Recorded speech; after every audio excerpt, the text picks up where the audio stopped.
Hello, কে বলতেছেন? আপনি কি কুদ্দুস মিয়া? জি জি, আমি কুদ্দুস মিয়া। আপনি কে বলতেছেন? আমি পুলিশ অফিসার রমেশ বলতাছি। আপনার মেয়েকে জঙ্গলে পাওয়া গেছে অর্ধনগ্ন অবস্থায়। কেউ বোধহয় আপনার মেয়েকে দর্শন করে ফেলে রেখে গেছে। আরে, শেষ পর্যন্ত কিনা আমার সাথে হলো। আপনি তাড়াতাড়ি পুলিশ স্টেশনে আসুন এবং কেস ফাইল করে যান। স্যার, আমি এখনই পুলিশ স্টেশনে আসছি। আপনি শুধু তাড়াতাড়ি ওই শয়তানটাকে ধরুন যে আমার মেয়েকে এই অবস্থা করেছে। আমার মেয়েকে যাই, পুলিশ স্টেশনে যাই। হায় হায় রে দুনিয়া, গরিবের মেয়ের সাথে এমনটাই হলো।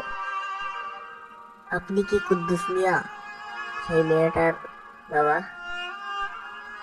জি স্যার, আমি সেই কুদ্দুস মিয়া। এখনই যেন তাড়াতাড়ি সেখান থেকে ধরুন যে আমার মেয়েকে এই অবস্থা করেছে। হ্যাঁ হ্যাঁ, আমাদের তো কাজই এটা। আমি তাড়াতাড়ি ইনভেস্টিগেশন চালাবো। আপনি শুধু এই জায়গায় সাইন করে দিয়ে যান। আচ্ছা স্যার, আমি এখানে সাইন করে যাচ্ছি। বাবা, বাবা, আমাকে বাঁচাও, আমাকে বাঁচাও। কি হয়েছে বাবা মন্টু? এরকম করে বলছিস কেন? আর তুই দরজার আড়াল থেকে লুকাচ্ছিস কেন? সামনে আয়, খুলে সব কিছু বল। তোর কি হয়েছে বল তাড়াতাড়ি। বাবা, আমি অনেক বড় কাজ করে ফেলেছি, আমাকে মাফ করে দাও। কি করেছিস বলবি তো তুই আমাকে? বলার পরে তো মাফ করবো। আমি এবং আমার বন্ধু মিলে ওই পারের কুদ্দুস মিয়ার মেয়েকে দর্শন করেছি। তুই কার ছেলে? তুই তো আমারই ছেলে। তুই করবি না তো এটা কে করবে?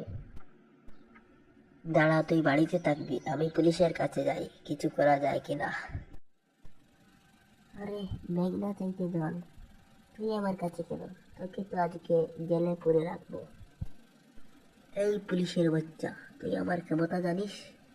তোকে এক করে চাইলে ধরিয়ে দিতে পারবো। এই ব্যবহার ঠিক কর বলছি, ব্যবহার ঠিক কর।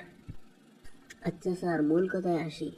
আমার ছেলেকে কোনোভাবে কি ছাড়ানো যায় না? না, যায় না। তোর ছেলেকে কোনোভাবে ছাড়ানো যাবে না। কত দিতে হবে তোমাকে বলো? তুই কি ভাবছিস আমি কি সুদখোর? 1 কোটি। না, হবে না। 10 কোটি। না, হবে না। 100 কোটি। 100 কোটি দেবো তোকে। কেসটা উঠিয়ে নে তুই। আরে, কে বললো স্যার হবে না? হবে হবে। আপনি শুধু 100 কোটি